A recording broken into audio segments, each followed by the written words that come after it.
We've got quorum, so I'm going to go ahead and call this meeting to order. Do we have, I do not see any public here in the room. Do we have any public online? I'm not hearing any, so we'll move on and go to the approval of minutes. We'll do these as two separate. We need to approve the minutes for September and then November. So I'll take a motion to approve the minutes from September. I actually have a change for September. Okay. September, page 2, towards the bottom, CVB. It's the Association of Nurse Anesthetists. I can't spell it. It took me like 2 weeks to say it, but it's nurse anesthetists, not Methodist. Other than that, it looks good.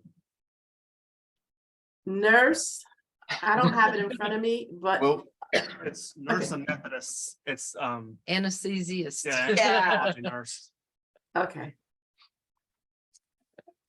All right, with that correction, would you like to make a motion I to, will, after that, I will move to approve September. and a second for September? I'll second. Thanks, Terry. All in favor? Aye. I Aye. Moving on to approving November minutes. Can I have a motion? I'll move on that one. Thank you, Terry, and a second. I'll do that one. And John will second. So approved. Chance, I will turn it over to you for parking services RFP.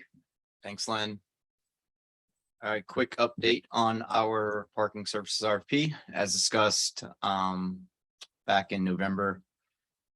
Received 5 proposals on October 20th. 3 of the 5 had forgotten to submit the detailed expense performa, which is a pretty crucial piece in our RFP and potential review of any submittals. So to kind of increase and promote some competitive options here and really open this back up, recommendation was to take this back to council and reject all 5 proposals received for this RFP. The council on Tuesday, December the 6th, I believe, and council approved that rejection. City council also approved a 5-month contract extension for Lanier. So that will run us through June 30th with the current contract with Lanier, and hopefully give us ample time to get this new RFP back out. The goal is to get this to purchasing and out this month, but as we all know in the public realm, holidays sometimes slow things down. Just one note to the committee.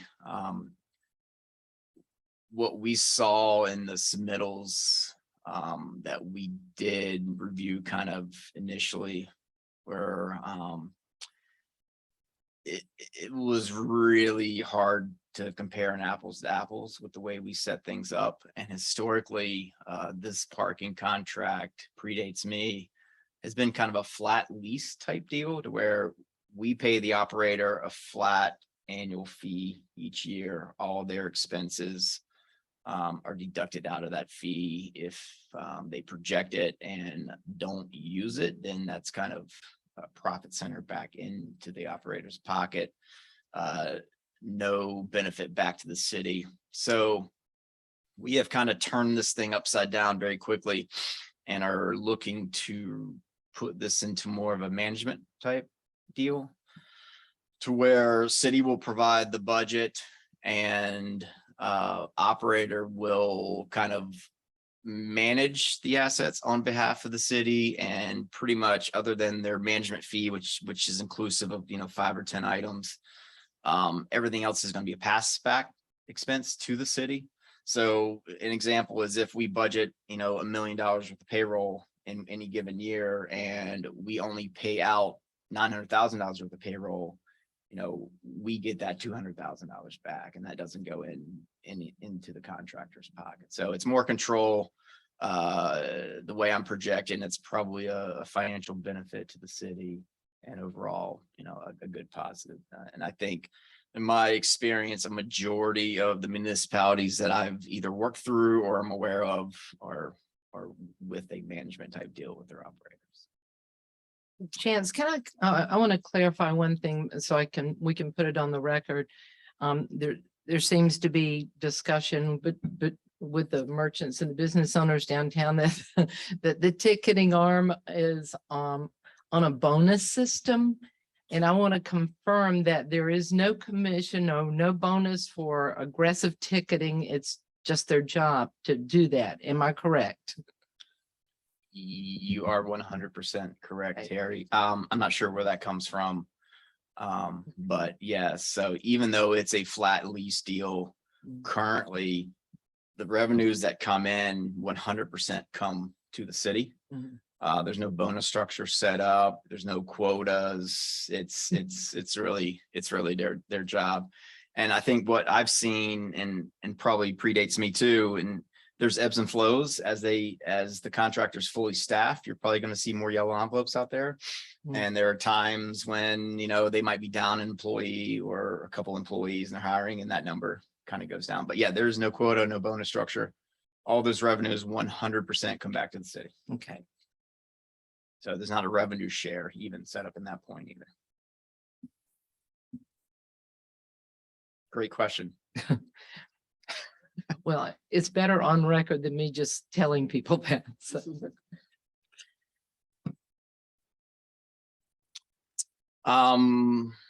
Lynn, I believe that's it for the parking services RFP, unless there's any further questions. I'll continue to update the committee. Hopefully the same gets out in public this month and we'll have hopefully some updates come January.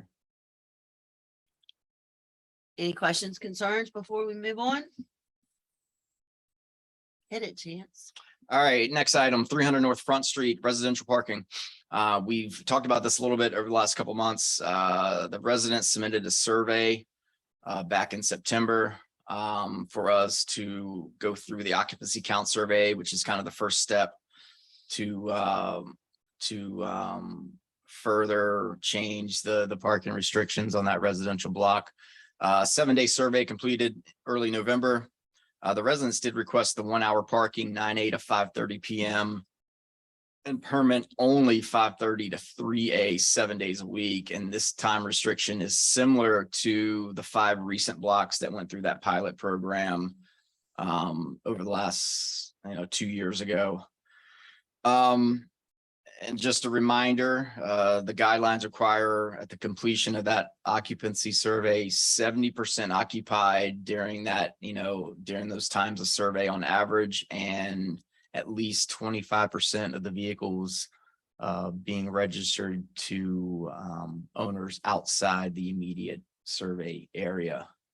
So you've got to pass both of those to move on to the next step.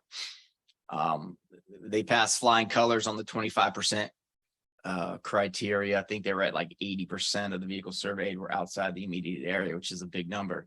They did not pass the 70% occupancy criteria. They were right on the cusp at 67%.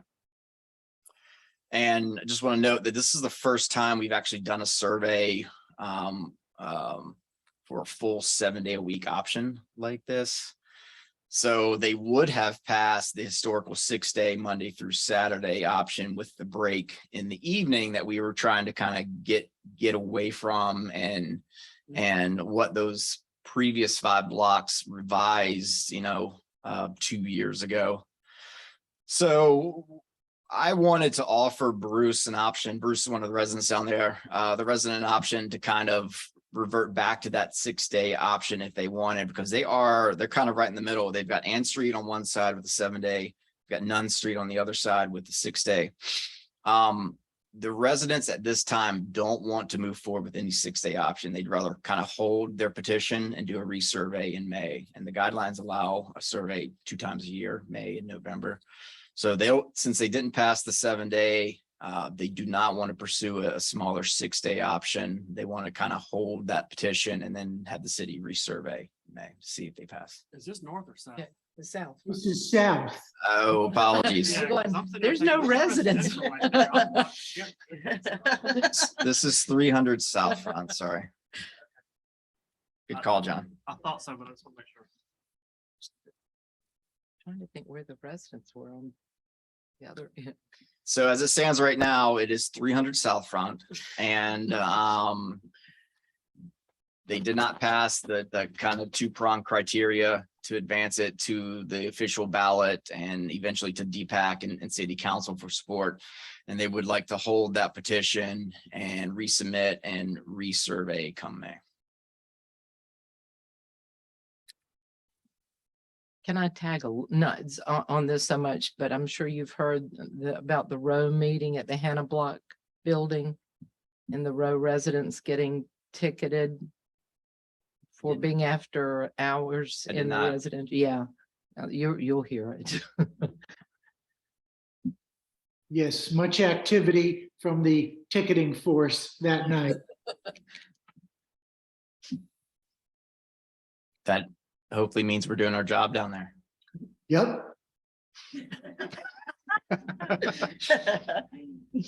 Peter, any further input? I didn't hear anything from it, so Well, So- here's the unsurprising the feedback. The people who got tickets were upset, but the people who had the right to park there were pleased with the enforcement. noted, Peter, and as usual, parking's caught right in the middle of two sides as usual. Yeah. No, the general feeling was this was what the rules called for, and people were happy to see it. Most people were happy to see it enforced. Good to know. Lynn, that's it for 300 North Front. This one will come back, or 300 South. You know, I think I'm stuck on 300 North Front because of the Front Street construction project. So it's just like embedded in my head. So 300 South Front will come back to the committee most likely in May following a survey, and we'll take it from there. Sounds good. Any questions, concerns from the committee? Thank you, Chance. Moving right along. All right, city updates. Got a couple items. I think I felt bad last month bringing the committee a kind of stairwell in shambles photo. So here's a progress shot of the Second Street rehab project. Last major item on that initial scope is the full demo of the west side, Second Street side stairs. I believe they are now up to level 4, possibly to level 5. I've been there this week with the frames and the stair risers. So a great progress shot for anyone that had seen those stairs in the shape that they were in over the last probably 2 to 3 years. So we are trucking along there. I don't have a completion date here on this piece, but once this side is completed, inspected, and passes the test, then this will get painted. And then they'll move on to the 3rd Street east side, and the east side is just repair on those risers. Most likely we'll probably do a full demo rebuild at some point in the future, but the east side is just going to be just a repair side. And we are in process of putting a change order on with this general contractor currently under their scope for a full lighting LED retrofit at the parking deck.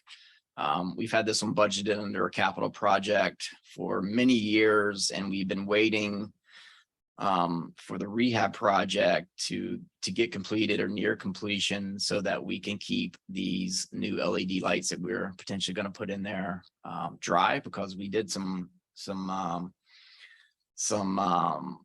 test lights on a couple levels, and within a few months, because of the shape of those expansion joints, they were wet and no longer on. So the change orders routing currently, and we hope to have this approved by purchasing materials ordered, and hopefully come late January, early February, we'll have LED lights in that parking deck as well. So it would be a huge improvement. The only other city update I've got to report out on is the elevators at the Market Street deck. I think, as many of you know, the west side elevator had been down since May, and we had been waiting on parts stuck in the supply chain vortex from our elevator vendor. So that was installed and completed about 2 weeks ago. We made the same upgrade to both elevators, kind of as a proactive approach. There's been some tweaks over the last couple of weeks. They have been up and down sporadically, but we're hoping we are close to being up 100% for both elevators in market here as of right now. Positive is both elevators worked during the Christmas parade, so that was good sign.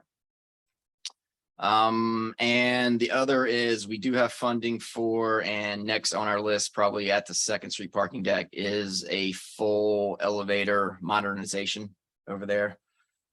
That's the original elevator from 1992 and needs some electronic TLC and some aesthetic TLC. So that's next on our list as a capital project over there. And I believe that is it on the city updates, unless anyone from the committee has any questions.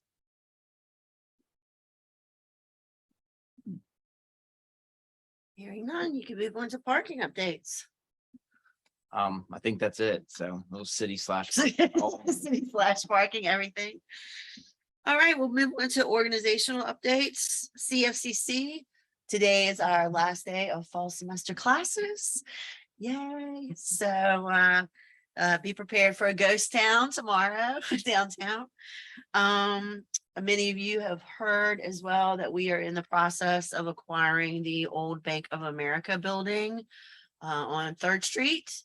That will be used primarily for our nursing program.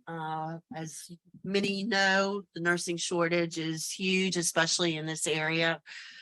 So we're working with Novant and other partners to really create a state-of-the-art facility to train specifically nursing, but it will go into our whole health sciences division. Events are really picking up on campus after the pandemic. We hosted the staging for the city holiday parade this past weekend, and Wilson Center. I don't think their staff are going to make it to the end of December with everything they've had going on. We start back classes beginning of January. It's the first Monday after the 2nd. So I guess the 8th classes will begin.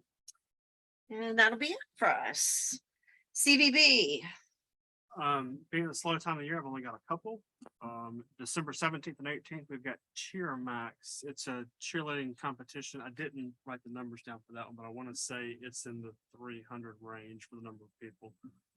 Then January 13th and 14th and 15th, we've got Be the Best, which is a coaching clinic. We'll have some of the top names in college softball here doing clinics for other coaches. We should have probably a couple hundred people there.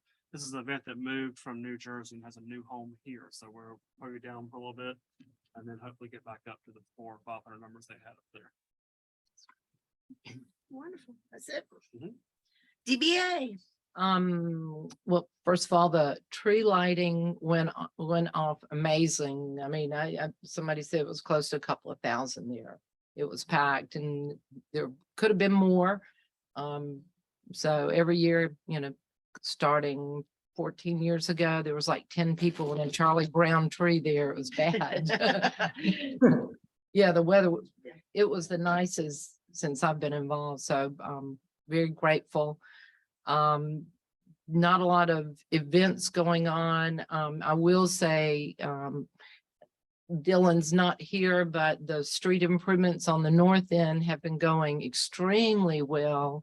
The Cotton Exchange is probably the one the most impacted, and they have been, Cheryl Hartsoe has been very, very positive, the interaction they've had with the city and how quickly the sidewalks have gotten back to pedestrian friendly. I think the project manager ended up focusing heavily on getting the sidewalks open immediately. So they've not felt the impact the other block did, and thanks to Dylan for always putting his neck on the line and talking to the public, but it's a nice way to end the year. So that's it from DBA. Thank you, ma'am. New Hanover County. The joint Getting Home Street Outreach program is kind of getting underway. That's 4 social workers from New Hanover County, and then I think right now it's 3 City of Wilmington police officers, but it's going to be 4. They've already worked out kind of like a rotating schedule to help with the homeless population. They're saying bridge to bridge is their focus area. So they're thinking 8 a.m. to 9 p.m., 7 days a week is kind of what they're going to be focusing on. They're working at a bin den where people have a place to store their items. That's a model off of what they're doing in LA. There, I think block by block is training them and kind of finished up that this week. So hoping that we'll see some improvements. It won't be overnight, but hoping we'll see some improvements down here coming soon, hopefully. Thank you. Row. I just wanted to clarify something that we discussed last week. That on Third Street, we're not going to get one crossing light, but 2, one at Orange and one at Ann. One to be funded by the city and one to be funded by the state DOT. So that's a little bit bigger program than came across. And we're looking forward to that, but not holding our breaths. That's all. WDI. For the MSD, graffiti and handbill removal was one of the biggest challenges last month. We were up 70% on graffiti, removed 177 pieces in November. And in handbills, we were up 45%, but that seems to be trending down this month, which is good. Our teams assisted NCDOT with the cleanup underneath the 3rd Street Bridge last month, and we helped remove nearly 6,000 pounds of trash from the property. That's up from the 2,000 pounds that DOT helped us remove back in September. So we're cleaning up underneath there. We've got another project scheduled for just the MSD on January 5th, and the next NCDOT cleanup, assisted cleanup, will be on February 16th. So still working over there. We continue to shift hours for the MSD Ambassadors program, and we will be looking to move hours from Monday and Tuesday over into the weekend, so we have more visibility during the winter season. We assisted block by block, actually assisted with the training for the county's Getting Home project last week. It wrapped up on Friday, and Jack had updated the team on his list of PIOs and just gave him a little bit of light into how to work with some of the folks that he's been working with for the past year. Jack had, just to close out the year, in the 12 months that Jack was on the streets this year, he interacted with more than 5,200, or he had more than 5,200 interactions. So he's doing a lot of outreach, and we are really looking forward to the Getting Home team to get out there and help us, because they will be on the streets 7 days a week, while Jack is only out on Monday through Friday. So it's going to be a really good collaborative effort with the county moving forward. For their facade improvement grant program, we have awarded $23,000 in grants this year, and we're only halfway through the fiscal year, so which is really good. And that's supporting $262,000 worth of investments into storefronts and building facades throughout the central business district. So it's a really successful program. We're excited to keep it going. We'll have the last 2,000 issued before the end of the fiscal year. I've got applications already coming in. Bring It Downtown, the winter banners are being edited, and we are doing a new parking initiative called Park and Explore. We had the original tagline as first 90 minutes free. Obviously, we can't do that any longer. So we're going to do a new branding initiative under Park and Explore to kind of coincide with WDI's new branding initiative, which is Invest, Live, and Explore for downtown Wilmington. We're going to have the winter banners printed and hopefully up before the end of December or early January. And then we are also working on a new parking website. We are teaming up with a local technology group to help us develop and model a parking map that is similar to what downtown Houston is doing. where it focus on where the parking decks are downtown and kind of illuminates all the amenities, shops, restaurants, and that sort of thing around the parking decks, and tagging it with a new revolutionary Google API map where it can help guide you from your phone into the direction you're going. So it's great innovative technology. I'm really excited about launching that hopefully by the summer so people can start utilizing that. And then our microloan program, we have issued microloans to 7 businesses, resulting in I don't know what that is, resulting in $130,000 in lending. We are now totaling $250,000 in lending for the entire program that's supporting 13 businesses overall. So that's it for WDI. Thank you. WPD. Morning. So as Christina said, the Getting Home Outreach program has kicked off their full force. We have 3, a sergeant and 2 officers. And we plan to add that 4th one, I was told, in January. The Christmas parade went off very well. We had a good crowd, no issues. Our ABC officers, they're down here now. They've done 10 compliance checks last month with 1 violation. The e-bikes, they've all been to training. They're in use now. They started those up last week and have been around, as well as our new horse that was named Ranger. He is 100% released from training, and he's actually downtown. He was down here yesterday. I don't think they're down here today due to the rain, but he's out and around. The 10 officers, we've got 10 officers that were just released and are on their own to beef up our numbers on the street. And in January, we'll have 2 classes graduating, probably with 15 or 20 more that will be in training and cut loose, hopefully by the summer. Really, the bar crowds down here starting to slim out a little bit, but other than that, it's been, hate to say it, but a pretty slow month last month.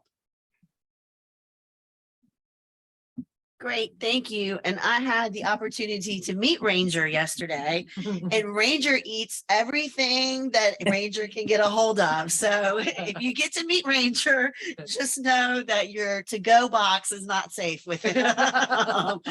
He's definitely not one of the old guys. He's only 7 and he acts like it. Yes, he is definitely, he definitely has a personality. Let's just put it that way. Yes, ma'am. All right, any other comments or updates? Yeah, it's Scott. I just have a question for Chance. I know we texted a little bit about the convention center parking deck, and I was just wondering, where did the math come from? How many spots the Embassy Suites gets versus everybody else that goes up to the top? Obviously, there was an issue there the other morning where there was completely overwhelmed with people and there wasn't enough spots. So everybody ended up just parking in the Embassy Suite in the hotel spots anyway. Any insights or thoughts, just so the board's aware of how that one's being run over there?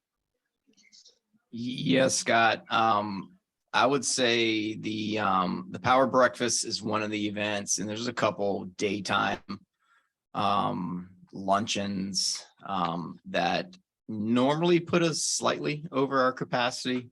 And I think since the embassy's been there for those quick 2-hour luncheons, breakfasts, we have a very subtle ability to go over our public and into the hotel spaces. I think we probably maxed that out and beyond on this past Tuesday. And I've spoken to Park Wilmington and Noah, and I think we got a couple new faces down there, and it was a good education session for all. But normally it's there's 250 allocated to the embassy. There are 50 allocated to the Aloft Hotel, and that leaves roughly 275 to 285 for the public. So we should be around that 280-ish mark at capacity. And that's minus, the CVB's reserve spaces. And that's also minus a dozen plus of the SMG Frida's team monthly employees too. But yeah, I think we missed it slightly. And thank you for the note. And it was a good learning session for some new folks at Park Wilmington. Yeah, and all good. And I'll just say, like, the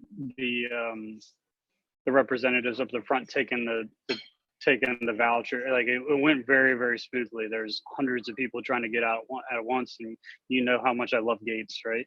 But Yep. they kept the gates up. Or actually, it just was a very seamless process, and whoever was running that that morning did very well. So props to them. And thank you for the note. Once again, I do have you programmed in on my phone instead of it coming just from a 5-4 Virginia area code. So I've got you programmed in. So I know you're calling me now instead of a Oh, it prank took call me from that Virginia. long. It took me that long. That's messed up, Chance. Not you, it's me, Scott. It's not you, it's me. That hurts my feelings.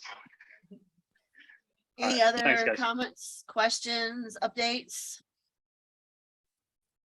Okay, hearing none, I'll take a motion to dismiss. John moved. motioned, a second, I'll Peter second. second. Yeah, Second.